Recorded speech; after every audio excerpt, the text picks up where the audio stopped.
matanda ang aking napansin dito sa loob ng City Hills at pumasok bigla at siya'y nanghihingi ng tubig. At inassist ko kaagad dali-dali doon palabas para lang mapakain at mabigyan siya ng tubig. Awang-awa ako sa sitwasyon ni nanay.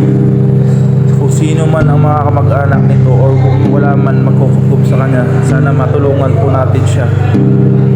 At ito nga, dinala ko kaagad si nanay sa tapsihan para mabilhan ng pagkain at binigyan ko na rin ng konting pera para may gagamitin siya. Sana matulungan pa po natin mga idol. Maraming salamat. Sana masuportahan nyo rin yung aking Facebook page. Ayan. Maraming salamat mga idol. God bless you all. At nanay, lagi po kayong mag-ingat. At sana lagi kayong nasa magandang kalagayan. Sana may mga mabuting puso makakatulong sa inyo. At sana mai-share nyo tong video na to. At sana marami pa tayong matulungan at makakakuha tayo ng sponsor para hindi lang si nanay ang ating mabigyan ng tulong. Maraming salamat sa inyong suporta. God bless you all guys.